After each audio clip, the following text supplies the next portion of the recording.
Bismillahirrahmanirrahim. Assalamualaikum warahmatullahi wabarakatuh.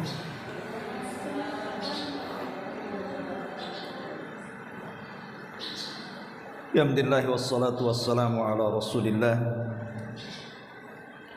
wa ala alihi wa sahbihi wa mawalah wa la hawla wa la quwata illa billahi wa ba'd. Lanjutkan kajian kita, masih membahas tafsir surah Al-Mursalat, dan kita masuk pada ayat ke 47 dan seterusnya. A'udzubillahi minasyaitonir rajim. Bismillahirrahmanirrahim. Wailun yawma idzin lil mukadzibin wa idza qila lahum irka'u la yarka'u. Wailun yawma idzin lil mukadzibin fa bi ayyi haditsin ba'dahu yu'minun. Celakalah pada hari itu, maksudnya pada hari kiamat, bagi mereka yang mendustakan kebenaran. Siapa para pendusta kebenaran? Orang-orang kafir. Apabila dikatakan kepada mereka orang-orang kafir, rukuklah kalian, maka mereka enggan dan tidak mau rukuk. Maka celakalah pada hari itu bagi mereka yang mendustakan kebenaran.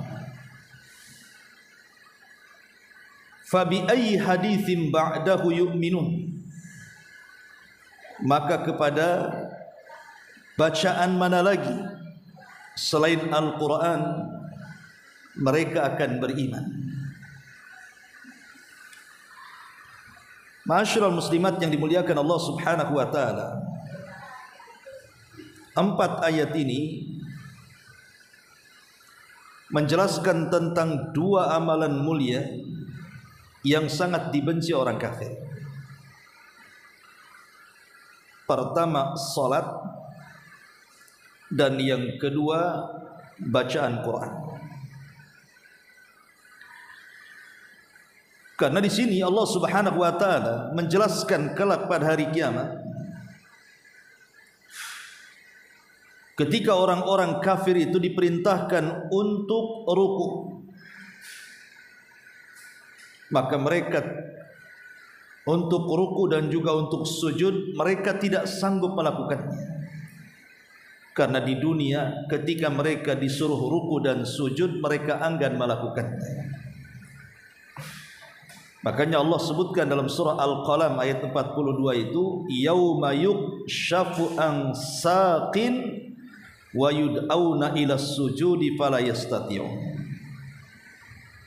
Pada hari betis disingkapkan dan mereka dipanggil untuk sujud, maka mereka pun tidak kuasa untuk melakukan sujud. Karena kalimat wa idza qila lahum irka'u, apabila dikatakan kepada mereka orang-orang kafir rukuklah, maksudnya salat. Kenapa kemudian tidak langsung wa idza qila lahum sallu begitu? Kenapa diambil rukuknya saja? Karena di bagian salat yang paling mulia itu 2 tempat. Salah satunya ruku, kemudian sujud. Makanya ruku dan sujud itu tidak boleh diberikan kecuali kepada Allah. Makanya hati-hati ibu kalau salaman sampai membungkukkan seperti orang ruku, tidak boleh. Ya boleh membungkukkan tapi jangan seperti orang ruku. Karena tidak boleh ruku kecuali kepada Allah, apalagi sampai sujud. Karena saya lihat ada orang yang menganggap anak itu kalau ingin berbakti kepada orang tuanya harus sujud di kakinya. sujud tidak boleh diberikan kecuali kepada Allah Subhanahu wa taala. Ada beberapa penafsiran kalimat irka'u di sini. Maksudnya apa disuruh ruku di sini? Ada yang mengatakan bahwa yang dimaksud irka'u di sini kinayah daripada nasihat. Apabila mereka orang-orang kafir diberikan nasihat, mereka enggan menerimanya. Justru mereka sombong dan juga enggan untuk menerima nasihat, terutama apabila mereka disuruh untuk sholat dan bersyahadat.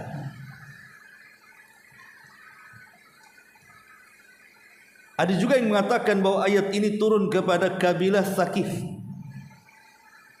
Ketika dikatakan kepada orang-orang musyrik itu, sholatlah kalian karena Allah dan takutlah kalian serta khusyuk kepada Allah. Mereka pun tidak mau salat dan mereka pun sombong. Intinya bahwa ayat ini menjelaskan kepada kita keengganan orang-orang kafir ataupun orang-orang musyrik untuk melakukan salat. Padahal orang yang banyak melakukan salat di dunia berarti dia orang yang paling banyak berdirinya. Maka sesiapa yang banyak berdirinya di dunia dengan cara salat, maka dia paling sebentar berdirinya kelak di padang mahsyar. Orang yang banyak berdiri di dunia dengan salat, maka akan sebentar berdirinya di padang mahsyar. Makanya hari kiamat dalam bahasa Arab itu disebut yaumul qiyamah. Kenapa disebut kiamat? Diambil dari al-qiyam. Qiyam itu berdiri artinya. Karena di antara makna yaumul qiyamah adalah dibangkitkannya manusia di padang mahsyar. Setelah dibangkitkan maka mereka akan terus berdiri dan tidak akan pernah duduk, apalagi berbaring, selama 50.000 tahun. Tentu bagi orang kafir khamsina alfasana. Tapi bagi orang-orang yang beriman tentu sesuai dengan kadar dosanya.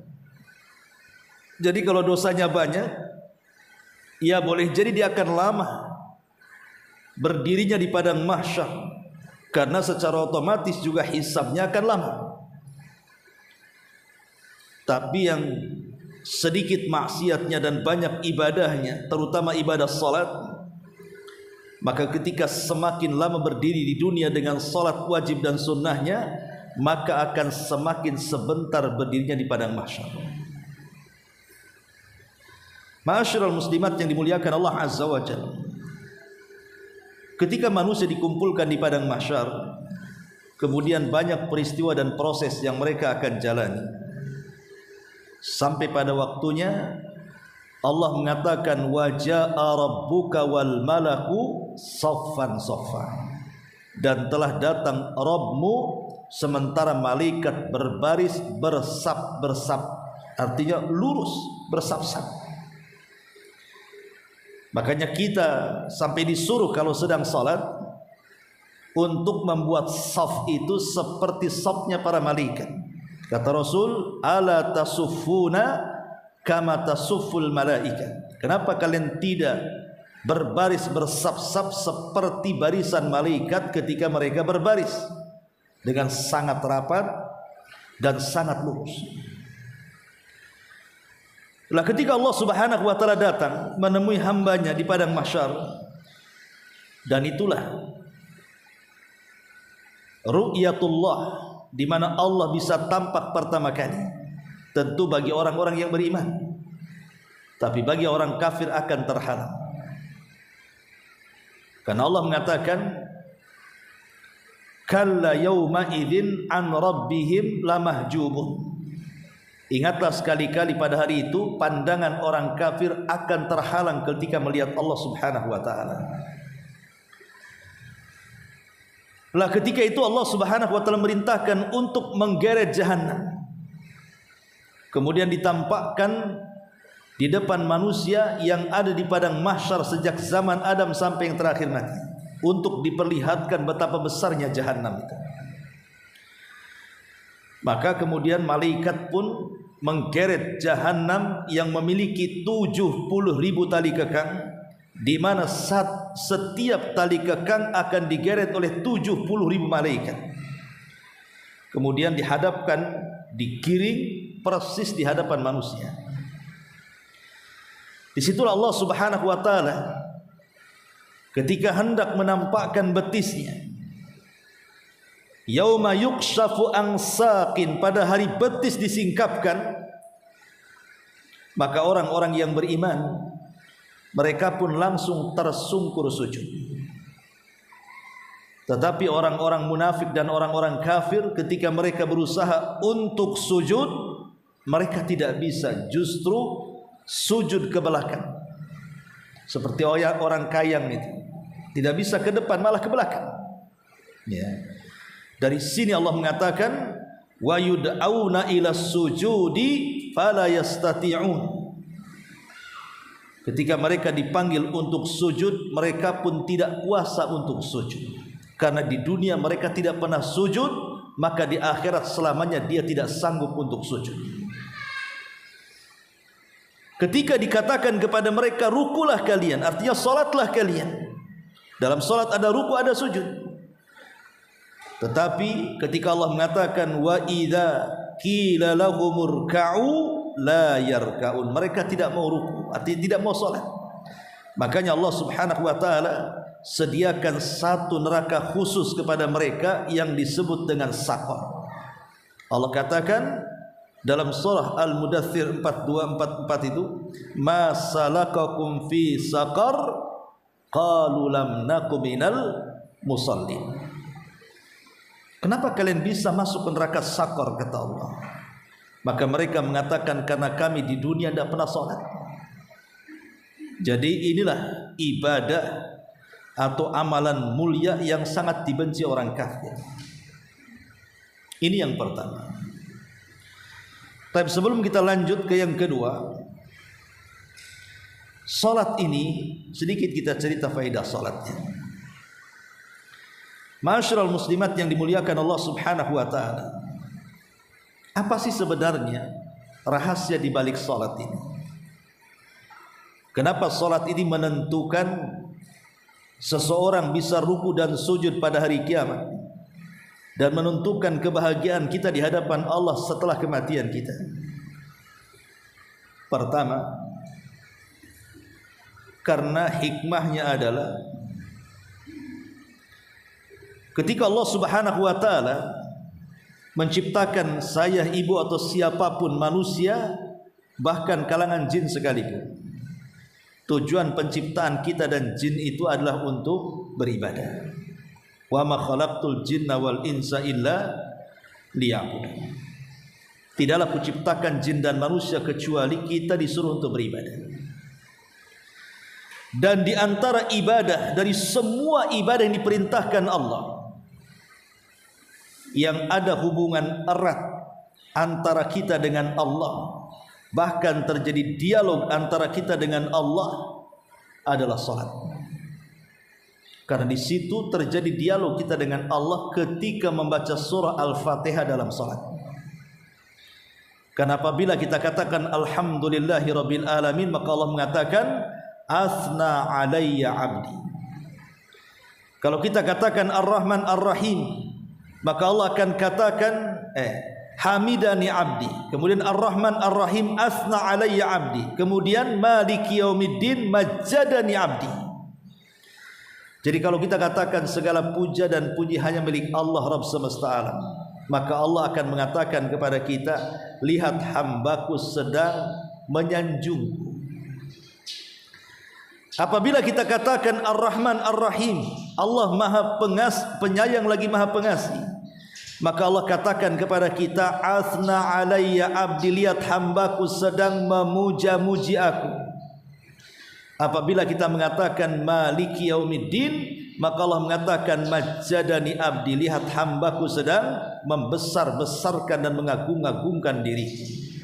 Dan begitu setiap ayat dalam Al-Fatihah itu ada jawabannya. Kita sedang berdialog di situ. Ma'asyiral muslimat yang dimuliakan Allah Azza wa Jalla, artinya dari semua ibadah yang Allah perintahkan yang ada dialognya antara kita dengan Allah itu saat salat. Artinya hubungan dekat kita dengan Allah itu saat kita dengan salat. Makanya salat disebut salat karena silatun bainal abdi wa rabbi. Dia adalah tali penghubung kita dengan Allah Subhanahu wa taala. Kalau kita salat berarti tali itu masih terhubung dengan Allah. Kalau kita meninggalkan salat maknanya putuslah tali hubungan kita dengan Allah Subhanahu wa taala. Ketika terputus maka tidak ada penjagaan lagi dari Allah Subhanahu wa taala. Ini yang pertama. Yang kedua, ma'asyiral muslimat yang dimuliakan Allah Subhanahu wa taala, kita tahu bahwa dalam kehidupan kita di dunia ini semua manusia pasti mencari kebahagiaan. Karena kebahagiaan itu dicari semuanya.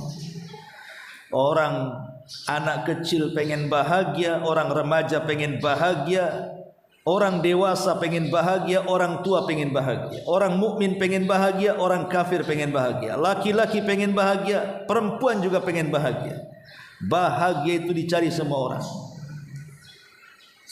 Jadi kebahagiaan seseorang itu dicari semua orang. Dan ulama mengatakan aktsaru sa'adatin fid dunya bal fil akhirah. Dan manusia yang paling bahagia di dunia bahkan di akhirat humul atqiya'us salihun. Mereka lah orang-orang yang bertakwa dan orang-orang yang banyak melakukan amal saleh. Allah mengatakan man amila salihan min dzakarin aw untha wa huwa mu'minun falanuhyiyannahu hayatan thayyibah wa lanaziyannahum ajrahum bi ahsani ma kanu ya'malun. Barang siapa yang beramal saleh dari kalangan laki-laki dan perempuan dan dia seorang mukmin, maka kami akan indahkan kehidupan mereka di dunia dan kami akan balas mereka dengan pahala dengan sebaik-baik balasan sesuai dengan amalan yang mereka lakukan di dunia. Ulama mengatakan, lihat bagaimana Allah Subhanahu wa taala menjanjikan kehidupan yang sangat indah bagi seorang mukmin di dunia dan akhirat. Dan salat itu adalah tahqiqus salahi wat taqwa. Adapun amalan yang bisa memungkinkan orang itu sampai derajat takwa dan juga kebaikan di hadapan Allah hanyalah salat. Jadi salat itu paling cepat kalau ingin bertakwa itu salat. Karena meninggalkan salat bisa kufur, lawan daripada takwa, bisa maksiat ya. Karena salat itu mencegah perbuatan keji dan mungkar kan. Berarti yang tidak salat tidak bisa mencegah perbuatan keji dan mungkar. Hanya orang salatlah yang bisa mencegah perbuatan keji yang mungkar, tentu dengan salat yang benar sesuai dengan tuntunan Allah dan Rasulnya. Lah ketika salat itu adalah ibadah yang paling mudah seseorang itu mencapai predikat takwa dan juga kesolehan, maka salat inilah sumber kebahagiaan manusia di dunia dan akhirat. Ini yang kedua. Yang ketiga, kita di dunia ini, saya, ibu atau siapapun, yang namanya sedih, yang namanya stres, yang namanya bingung, itu pasti meliputi kita setiap harinya. Namanya orang hidup, pasti ada stresnya kan Bu? Ada stresnya, ada bingungnya, ada sedihnya. Pastilah kita akan ditimpa perkara-perkara seperti itu. Makanya jangan sekelas kita, sekelas Nabi Ya'qub alaihi salam sampai mengatakan innama ashku bathi wa huzni ilallah. Sesungguhnya aku adukan kebingunganku dan kesedihanku hanya kepada Allah Subhanahu wa taala. Wa a'lamu minallahi ma la ta'lamun. Dan saya tahu, wa a'lamu minallahi ma la ta'lamun, dan saya tidak mengetahui, dan Allah Subhanahu wa taala Maha mengetahui apa yang kalian tidak ketahui. Dan ulama mengatakan seafdol-afdolnya waktu untuk mengadukan masalah yang mendatangkan kebingungan dan kesedihan itu di waktu salat. Itu waktu saatnya kita mengadukan perkara-perkara yang kita tidak mungkin lepas dari perkara itu. Kenapa demikian? Karena bingung dan stres itu datang dari Allah, dan Allah juga yang akan mengangkat kebingungan dan kesetresan itu. Dan dekatnya seorang hamba dengan Rabbnya sehingga kita mudah untuk memintanya itu saat sujud. Rasul yang mengatakan, aqrabu ma yakunul abdu min rabbihi wa huwa sajidun fa aktsirud du'a, kata Rasul. Yang paling dekat tempat duduknya seorang hamba dengan Allah di dunia adalah waktu sujud. Maka perbanyak doa di situ. Jadi kalau seandainya kita ditimpa kebingungan, stres, sedih dan begitu seterusnya, tinggal sholat saja. Bukankah Hudzaifah ibn Yaman mengatakan, kana Nabi sallallahu alaihi wasallam idza hazabahu amrun fazi'a ila shalah. Rasul itu kalau ditimpa banyak masalah langsung sholat. Kenapa? Karena dalam sholat itu ada sujud. Disitulah kedekatan kita dengan Allah luar biasa. Berdoa di situ, minta supaya kebingungan dan kesetresan itu atau kesedihan dan kegundahan itu supaya diangkat, minta waktu sujud. Ini yang ketiga. Yang keempat, belum lagi sholat ini mendatangkan maslahat bukan hanya sekedar di luar jasad, di luar badan, sampai kepada badan kita akan merasakan manfaatnya. Karena dalam gerakan-gerakan sholat itu kalau kita teliti dari takbir sampai salam, itu bisa menyehatkan badan kalau dia bergerak persis seperti sunnah Nabi. Berdirinya benar, rukunya benar, sujudnya benar, tasyahudnya benar, dan begitu seterusnya. Maka itu akan mendatangkan manfaat kepada jasad kita. Ma'asyiral muslimat yang dimuliakan Allah Subhanahu wa taala, dari mana kita tahu bahwa salat itu mendatangkan manfaat kesehatan kepada badan? Hadis yang sering saya jelaskan. Bukankah setiap kita tidur kita didatangi setan? Kemudian tengkuk kita diikat 3 ikatan. Kemudian apabila kita bangun di malam hari kemudian berzikir, hilang 1 ikatan. Kalau seandainya kita wudhu, hilang 2 ikatan. Kalau seandainya kita sholat, maka hilang 3 ikatan secara keseluruhan. Dan dia bangkit di pagi hari, jiwanya akan bersih, dan dia akan semangat untuk beraktivitas hari itu sampai sore hari. Karena malasnya dihilangkan, semangatnya didatangkan. Jadi faedah salat ini banyak sekali. Kalau itu bagi pribadi ya tentu masyarakat tentu lebih daripada itu. Karena kalau seandainya di masyarakat salat berjamaah begitu ya, manfaatnya nampak, ada persatuan di situ.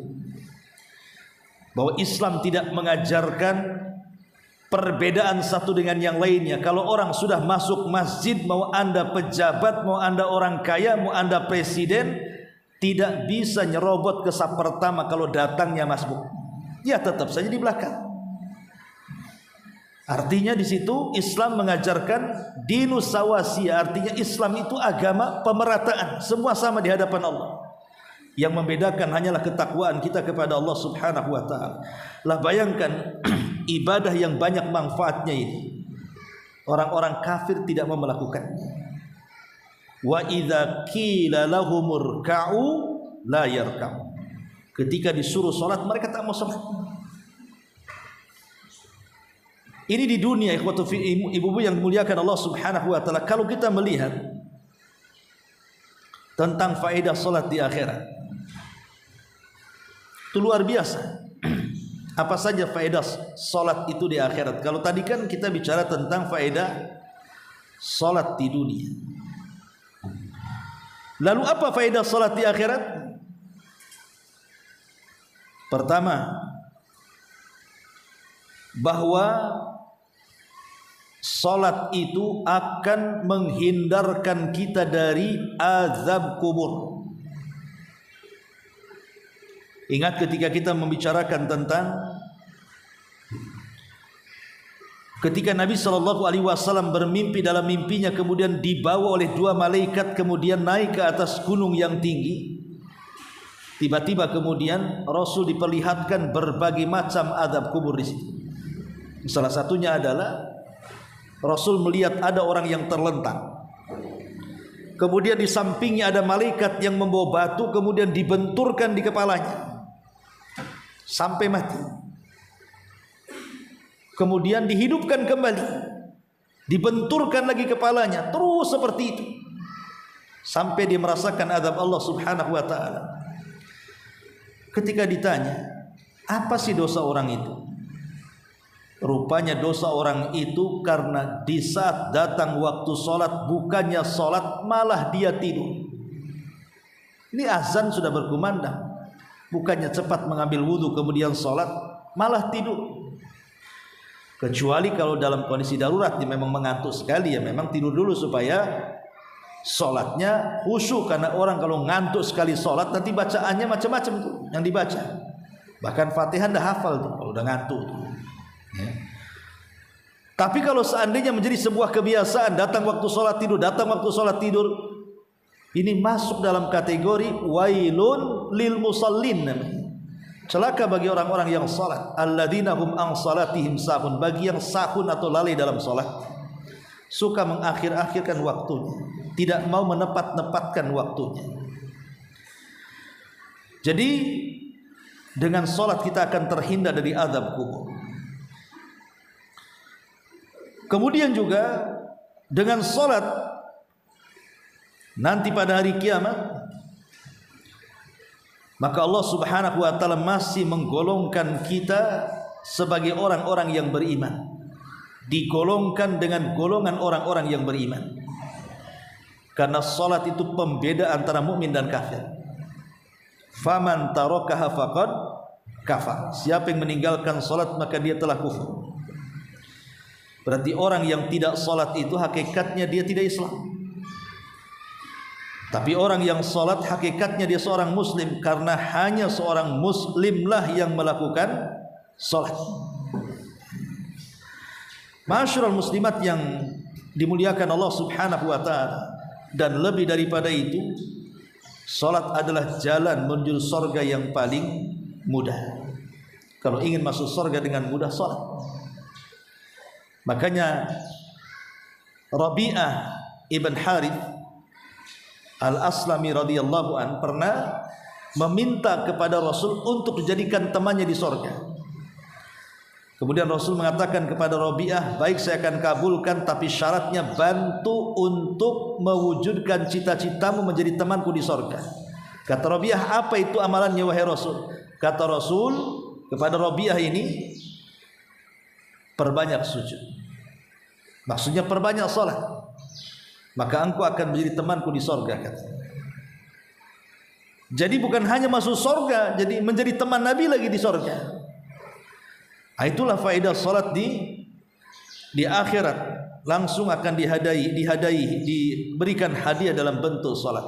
Dan perlu diingat bahwa salat ini adalah kewajiban pertama setelah syahadat yang diperintahkan oleh Allah Azza wa Jalla. Jadi sebelum ada perintah yang lainnya, sebelum ada perintah puasa, sebelum ada perintah zakat, sebelum ada perintah yang lainnya, itu sholat dulu diperintahkan setelah syahadat. Makanya dari situ kemudian sholat menjadi rukun kedua dalam Islam setelah syahadataini, karena memang itu perintah kedua masalahnya. Setelah membaca dua kalimat syahadat dan sholat sendiri, perintahnya memang berbeda dengan ibadah yang lainnya, karena sholat itu diperintahkan langsung di atas langit, sementara ibadah yang lain diperintahkan di bumi. Salat itu diperintahkan tanpa perantara Jibril, sementara ibadah yang lain lewat perantara Jibril. Dan salat itu undangan khusus yang Allah undang Rasulnya dalam peristiwa Isra dan Mi'raj. Dan banyak lagi faedah salat yang sering saya ulang-ulang di sini. Kemudian kata Allah Subhanahu wa taala, wailun yauma idzin lil mukadzibin. Celakalah pada hari itu, pada hari kiamat, bagi mereka yang mendustakan kebenaran. Fabi ayyi haditsin ba'dahu yu'minun. Maka kepada bacaan selain Quran ini, maka kepada ajaran manakah selain Al-Quran mereka akan beriman? Karena orang-orang kafir di zaman Nabi SAW, mereka sok menolak Al-Quran padahal mereka cinta dengan Quran. Seperti kisah Abu Jahal, kemudian kisah Sufyan Ats-Tsauri, Abu Sufyan ibn Haram, dan juga beberapa sahabat yang kalau malam, beberapa orang musyrik yang kalau malam mereka mencari Rasul yang sedang sholat.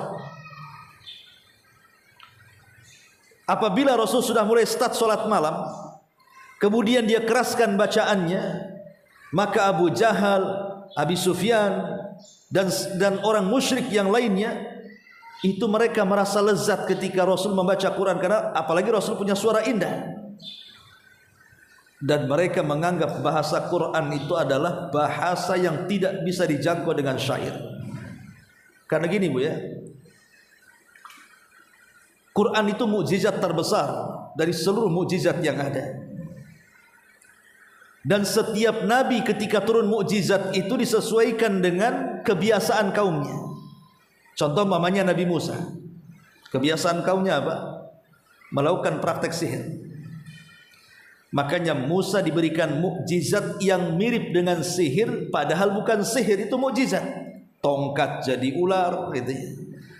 Kemudian tongkat dipukul membelah lautan, tongkat dipukul ke batu keluar air, dan begitu seterusnya. Itu kan tampak kayak sihir kan? Itu bukan sihir, itu mukjizat. Karena di zaman Nabi Musa terlampau banyak tukang-tukang sihir. Makanya Musa diberikan mukjizat dalam bentuk mirip dengan sihir, tapi tidak sihir, bahkan lebih hebat dibandingkan sihir. Karena itu mukjizat Allah Subhanahu wa taala. Atau contoh yang kedua, mukjizat Nabi Isa bin Maryam. Di zaman Isa kebanyakan penduduknya mereka suka meneliti kesehatan, meneliti dedaunan, meneliti akar-akaran pohon-pohonan gitu ya, buah-buahan untuk dijadikan racikan obat. Sehingga di zaman Nabi Isa bin Maryam itu banyak para tabib, banyak ditemukan obat-obatan yang bisa mengobati penyakit yang luar biasa. Makanya kemudian Isa pun mukjizatnya kurang lebih saja, menyembuhkan banyak penyakit, tapi ada yang tidak bisa disembuhkan oleh kaumnya. Apa itu? Kematian. Tidak bisa disembuhkan oleh kaumnya, tapi Isa dengan izin Allah bisa menyembuhkan orang mati. Ya, kan itu mukjizat, bukan Isa yang menyembuhkan, Allah yang menyembuhkan. Karena kalau tidak lebih sakti dibandingkan tukang sihir, nanti tukang sihir unggul lah kan begitu. Mukjizat kan harus lebih tinggi daripada sihir. Makanya kemudian bisa menyembuhkan orang buta yang tidak bisa disembuhkan kaumnya di zaman itu dengan kekurangan peralatan gitu. Tapi Nabi Isa bisa menyembuhkan orang buta, penyakit kulit, bahkan orang mati dengan izin Allah bisa sembuh. Lah berbeda di zaman Nabi Musa yang banyak sihir, berbeda dengan Nabi Isa yang banyak para tabib. Di zaman Rasul justru orang-orang Arab kala itu sangat mengagung-agungkan bahasa, sehingga banyak muncul bujangga-bujangga, para pujangga yang hebat ketika melantunkan syair. Makanya orang Arab itu pandai ngomong. Mereka kalau ngomong itu pandai orang Arab itu. Jadi ketika kemudian di puncak pengagungan terhadap bahasa Arab, dan orang-orang yang mampu melakukan syair itu sangat diagungkan dan ditokohkan di tengah-tengah orang musyrik, maka datang Nabi SAW dengan mukjizat yang mirip dengan syair tapi bukan syair, bahkan tidak bisa dijangkau dengan syair. Bahasanya sangat indah sekali. Itulah Al-Qur'anul Karim. Ma'asyiral muslimin, muslimat yang dimuliakan Allah Subhanahu wa taala, Al-Qur'an ini diturunkan kepada kita sebagai kitab hidayah. Hidayah bagi seluruh manusia. Syahrul Ramadhan alladzi unzila fihi al-Qur'an hudan linnasi wa bayyinatin minal huda wal furqan. Bulan Ramadan adalah bulan diturunkan Al-Qur'an, di mana Al-Qur'an itu menjadi petunjuk bagi manusia.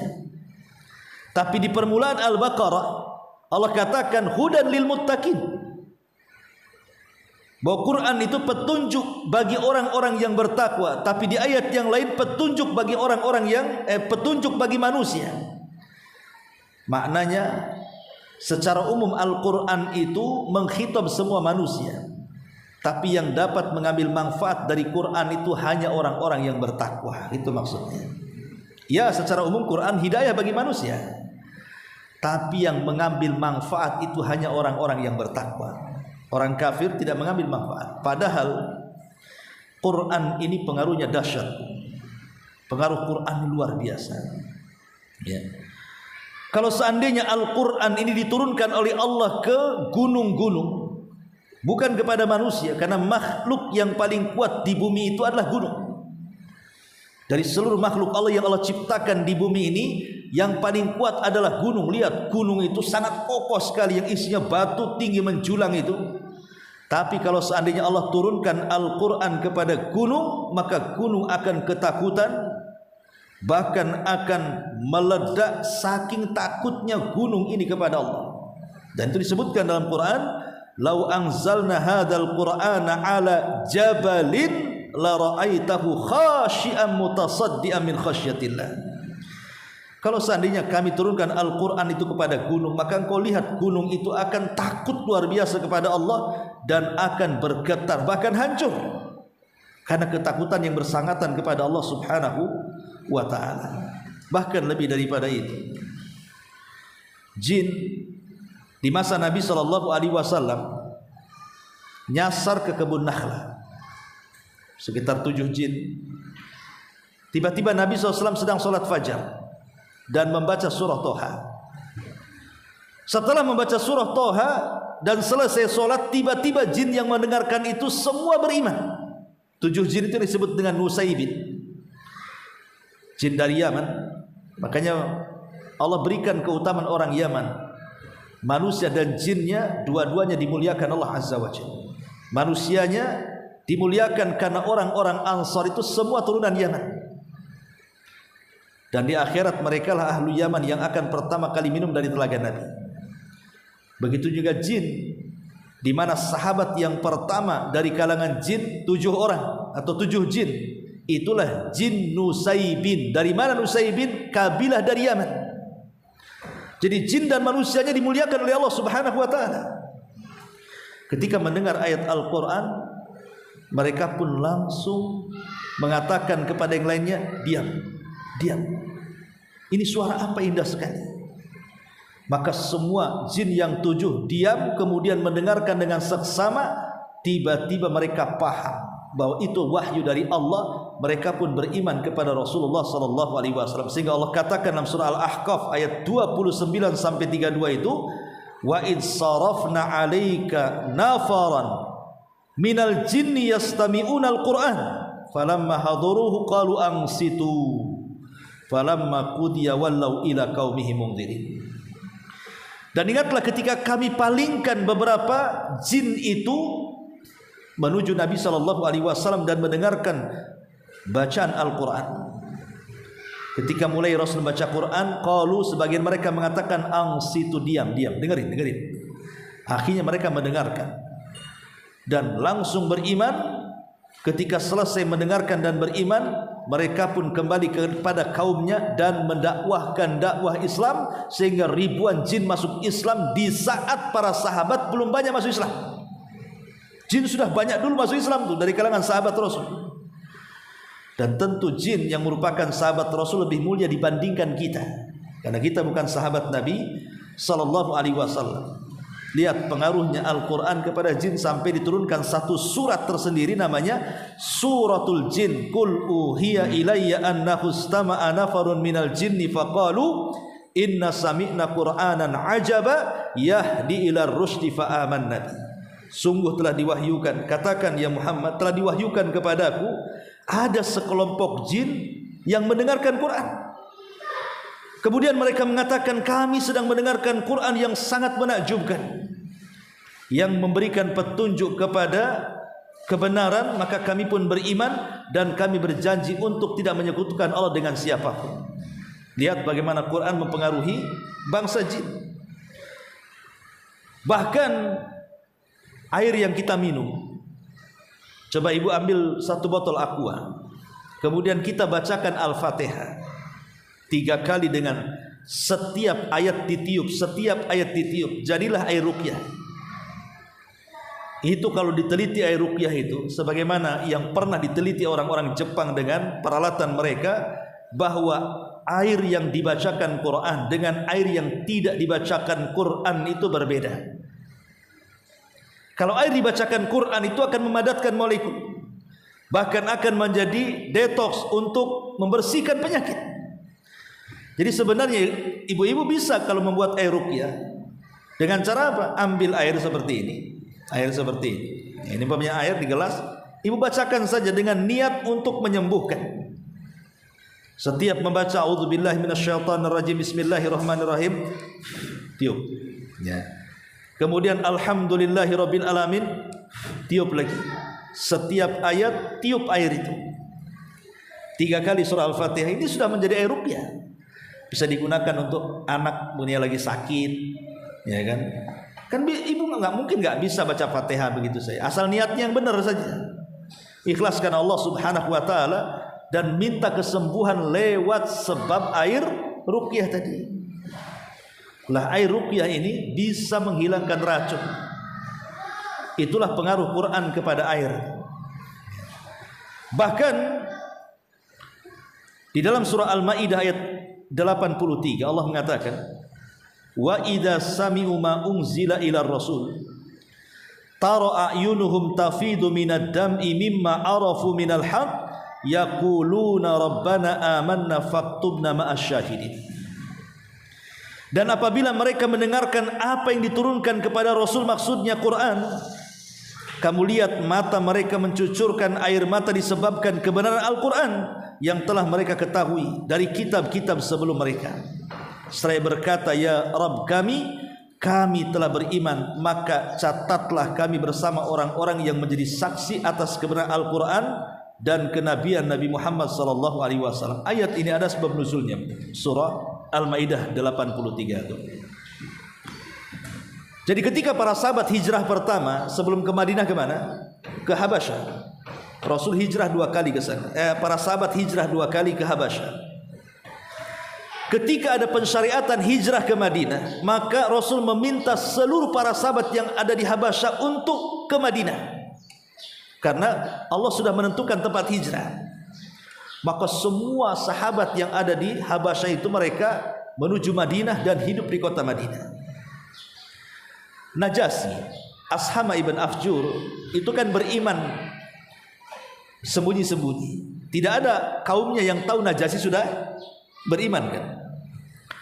Akhirnya Najasyi meminta kepada para rahib yang ada di Habasyah untuk datang ke kota Madinah dan untuk mendengarkan langsung Al-Quran yang dibaca Nabi.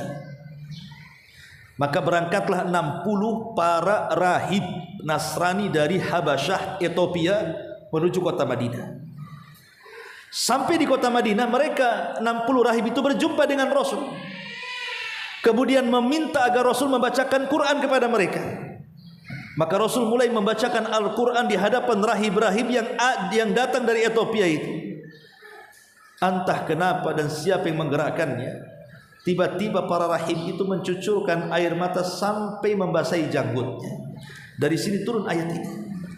Allah katakan dalam surah Al-Maidah ayat 83, wa idza sami'u ma unzila ila rasul tara a'yunuhum tafidu minad dam'i mimma arafu minal haq. Dan apabila mereka mendengarkan apa yang diturunkan kepada Rasul, kamu lihat mata-mata mereka mencucurkan air mata disebabkan kebenaran Al-Quran yang telah mereka ketahui. Akhirnya mereka masuk Islam. Ya. Lihat bagaimana Quran itu mempengaruhi orang kafir. Bisa mempengaruhi orang kafir, bahkan binatang sekalipun terpengaruh dengan suara Al-Quran. Di zaman para sahabat, ada seorang sahabat namanya Usaid ibn Hudayr. Usaid ibn Hudayr radhiyallahu anhu, sebagaimana dikeluarkan Bukhari dan Muslim. Jadi satu malam Usaid ibn Hudayr ini membaca Quran dalam salat malamnya, dan dia adalah sahabat yang indah suaranya dan pakar dalam Quran. Jadi malam itu dia menghabiskan untuk salat malam dan membaca Quran dikeraskan. Masalahnya Yahya putra beliau itu sedang tertidur dan di sampingnya kandang kuda. Jadi dia tertidur di samping kandang kuda. Setiap kemudian Usaid ibn Hudayr salat membaca Quran, tiba-tiba kudanya ngamuk. Kudanya meringkik kemudian ngamuk, dan Usaid yang sedang salat pun khawatir dengan keselamatan si Yahya anaknya, karena tidur di dekat situ. Ya. Setiap dia berhenti baca Quran, kudanya pun ikut berhenti. Kemudian dia mulai baca lagi, mulai ngamuk lagi kudanya.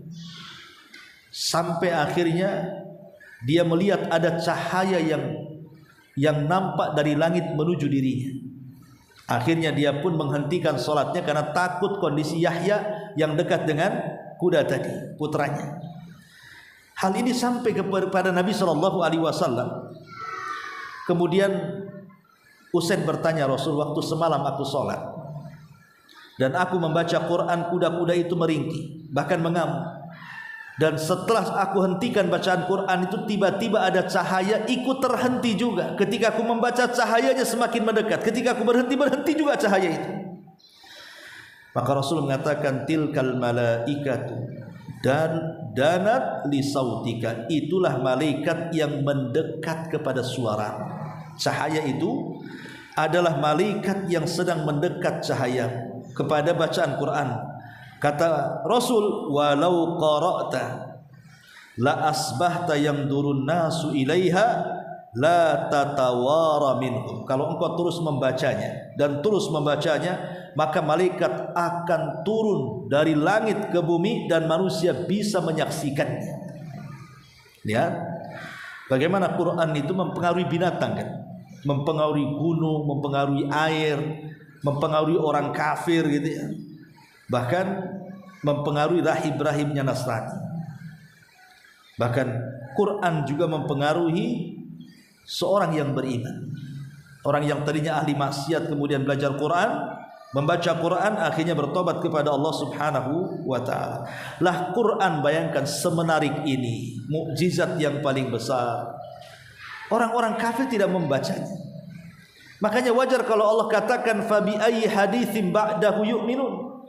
Setelah Quran yang kau tidak mau baca itu, lalu bacaan apa yang akan kau baca selain Al-Quran yang bisa membuat orang beriman itu? Tidak ada, hanya Quran saja di zaman sekarang yang menjadikan orang beriman itu. Ya, maka ayat ini menjelaskan dua amalan yang paling dibenci orang kafir. Pertama salat, dan yang kedua Al-Quran.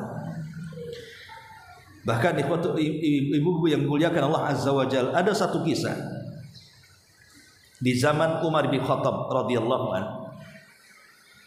Ada gubernur yang menguasai Mekah. Gubernurnya kala itu namanya Nafi ibn Abdillah. Jadi ada seorang tabi'in di zaman itu namanya Nafi ibn Abdillah, itu gubernur kota Mekah. Dia safar karena ada sebuah hajat. Tiba-tiba ketika melewati Madinah dan sampai di sebuah tempat namanya Asfahan, jumpa pula dia dengan Umar. Umar kaget. Kau gubernur Mekah, ngapain kau tinggalkan Mekah? Siapa yang menggantikan di sana? Kata. Khawatir Umar ini. Ini kau pimpinannya keluyuran nih. Dia disuruh memegang Mekah malah keluyuran gitu ya bahasanya. Siapa yang menggantikan kau di Mekah? Kata. Maka Nafi bin Abdillah mengatakan, ada dulunya mantan budak. kemudian ku merdekakan, dialah yang menggantikan aku sebagai wakilku di kota Makkah. Namanya Abdurrahman ibnu Abza. Umar bingung, siapa Abdurrahman ibn Abza itu? Nggak kenal dia, padahal wakil gubernur loh. Tidak mungkin kalau di zaman sekarang Pak Prabowo tidak kenal wakilnya kan, gubernur yang diletakkan di daerah-daerah itu. Memang Umar nggak kenal sama sekali siapa Abdurrahman ibn Abza itu. Tetapi Nafi bin Abdullah menjelaskan kepada Umar, Abdurrahman ibn Abza itu walaupun tidak kau kenal wahai Amirul Mukminin, tapi dia punya keistimewaan dua. Satu, alimun bi kitabillah. Dua, alimun bi faraidillah. Dia pakarnya Quran dan dia pakarnya ilmu waris. Di zaman itu jarang orang menguasai ilmu waris kan, hanya beberapa para sahabat saja ya. Ketika orang bisa menguasai dua perkara ini, maka apabila dia memutuskan pasti keputusannya adil. Orang kalau sudah alim dengan Quran pasti akan berhukum dengan Quran. Orang kalau pakar dengan faraid yang ada dalam Quran, kalau ada masalah waris di tengah-tengah masyarakat, maka pasti akan dibagi dengan hukum Allah yang penuh dengan keadilan. Sehingga orang yang pakar dua-duanya kalau jadi pemimpin pasti membawa keadilan. Maka mendengar hal itu Umar pun langsung mengatakan, "Shadaqa Rasulullah sallallahu alaihi wasallam." Sungguh benar apa yang disabdakan Rasul, "Innallaha yarfa'u bihadzal kitaba aqwaman wa yadha'ul akharin." Sesungguhnya Allah terkadang mengangkat sebuah kaum dengan Quran atau merendahkan sebuah kaum dengan Al-Quran. Karena Al-Quran di zaman Rasul itu menjadi prioritas utama dalam kepemimpinan. Makanya Nabi kalau hendak mengutus pasukan khusus gitu ya, yang disebut dengan Sariyah, Rasul tidak ikut dalam pasukan itu. Maka yang dipilih menjadi pemimpinnya bukan dari skill perangnya. Bukan ditanya, bisa manah enggak kamu? Coba kau panah tuh. Bisa tombak enggak? Bisa pedang enggak? Bisa silat enggak? Enggak ditanya skill perang. Rasul hanya bertanya, kam hafidtu min kitabillah. Satu-satu pasukan ditanya, berapa hafalan? Berapa hafalan? Berapa hafalan? Semua ditanya. Saya sekian juz wahai Rasul. Saya sekian juz wahai Rasul. Oh, saya tidak hafal ya Rasulullah. Maka Rasul akan memilih di antara sahabat yang paling banyak hafalannya. Kemudian Rasul mengatakan, anta imamuhum. Kau yang banyak hafalannya, kau pimpin pasukan itu. Jadi barometer menjadi pemimpin di zaman Rasul bukan skill perangnya bagus, tapi siapa yang paling banyak hafalan Qur'annya. Kenapa? Karena pemimpin perang itu dia akan merangkap sebagai pemimpin salat ketika melaksanakan tugas. Maka diambil yang paling banyak hafalan Qur'an.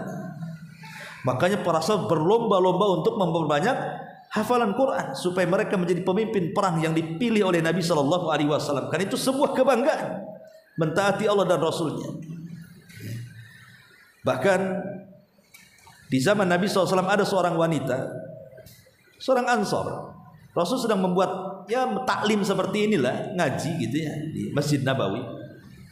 Datang orang wanita Ansor, kemudian berdiri di belakang para sahabat sambil mengatakan, ya Rasulullah, aku siap menghibahkan diriku untukmu. Dan ini khususiyah Rasul. Boleh Rasul itu mendapatkan hibah wanita tanpa menikah, langsung digauli. Khususiyah Rasul ya. Tapi umatnya tidak boleh, harus menikah, harus ada mahar baru halal. Ya, tidak boleh. Kalau bagi selain Rasul bukan nikah namanya, zina namanya. Tapi bagi Rasul boleh seorang wanita menghibahkan dirinya dan Rasul menerimanya. Tapi Rasul ketika itu tidak berkehendak kepada wanita itu. Sampai 3 kali wanita ini menawarkan dirinya, Rasul tidak mau. Akhirnya orang Ansor mengatakan, Rasul, kalau engkau tidak sudi dengan dia, kawinkan akulah dengan dia, katanya. Kata Rasul, kau mau nikah dengan dia itu kau punya apa? Kau pulang dulu ke rumah, cari benda-benda yang bisa kau buat mahar. Pergi dia ke rumah, tak ada barang-barang berharga di rumah. Balik lagi dan mengatakan, Rasul, aku tidak punya apa-apa kecuali sarung yang aku pakai. Zaman dulu kan pakaiannya kayak kain ihram itu. Lah kalau aku jadikan sarung ini mahar, telanjanglah aku. Tapi kalau aku tidak kasih mahar, tak jadi kawinlah aku, katanya. Kan bingung jadinya kan? Ya, dikasih mahar telanjang, tak kasih mahar tak jadi kawin. Akhirnya Rasul mengatakan, ya sudah kalau begini, pulang cari cincin walaupun dari besi. Kan cincin dari besi gampang saja, Bu. Ambillah di toko, di orang-orang bangunan itu kan ada besi-besi panjang, Bu. Yang besi 6, besi 8, tinggal gunting saja satu ruas jari, dilingkarkan jadilah cincin besi kan gitu. Tapi di zaman itu memang lagi susah, cincin besi pun tak ada. Dia datang kepada Rasul mengatakan, ya Rasul, sudah ku geledah tuh rumah saya itu, tak ada satupun cincin dari besi gitu. Kata Rasul SAW mengatakan, ya sudah, kam hafidta min kitabillah. Kalau gitu berapa hafalan? Hafidtu kada wa kada, hafidtu surata kada wa kada. Aku hafal surat ini dan surat itu wahai Rasul. Kata Rasul, idzan uzawwijuka bima ma'aka minal Qur'an. Kalau begitu, ku nikahkan engkau maharnya Quran yang ku hafal itu, ku ajarkan kepada calon istri. Lihat, akhirnya Quran jadi solusi kan. Orang yang tadinya dipikirnya tidak jadi nikah, ternyata bisa nikah dengan Al-Quran. Ma'asyiral muslimin, muslimat yang dimuliakan Allah Subhanahu wa taala. Makanya kemudian Al-Quran itu adalah kitab yang sangat dicintai Rasul, dan Rasul sangat mencintai orang yang membacanya. Sampai satu malam Rasul itu biasalah belusukan bahasa kitanya, malam-malam itu tengoklah ke rumah-rumah warganya di kota Madinah. Satu malam Rasul keluar belusukan, nengok rumah sahabatnya, dan kebiasaan para sahabat di malam hari itu sebagian besar mereka tidak tidur, karena tidur mereka sedikit, dan kebanyakan mereka qiyamul lail. Dan terdengar dari rumah-rumah kaum muslimin di kota Madinah itu suara Quran layaknya suara tawon bersautan satu dengan yang lainnya. Jadi dari rumah ini keluar suara Quran, dari rumah, pokoknya suara Quran itu di mana-mana, seperti suara tawon di malam hari. Tapi ada dari sekian suara yang muncul dari rumah-rumah kaum muslimin, ada satu rumah mengeluarkan suara yang paling indah dari semua suara yang didengar Rasul di sekitar rumah-rumah Madinah itu. Saking takjubnya Rasul, akhirnya Rasul mendekati rumah itu, kemudian berdiri di sampingnya sambil mendengarkan. Ya, bukan tajasus, tidak. Maksudnya Rasul berdiri saja mendengarkan suara dari dalam rumah yang sangat indah itu. Rupanya rumah itu adalah rumahnya Abu Musa al-Ash'ari radhiyallahu anhu. Jadi keesokan harinya Rasul memanggil Abu Musa al-Ash'ari dan mengatakan, ya Abu Musa, saya minta maaf semalam saya berdiri di samping rumahmu karena saya terkejut dengan suara-suara Qur'anmu yang sangat indah, katanya.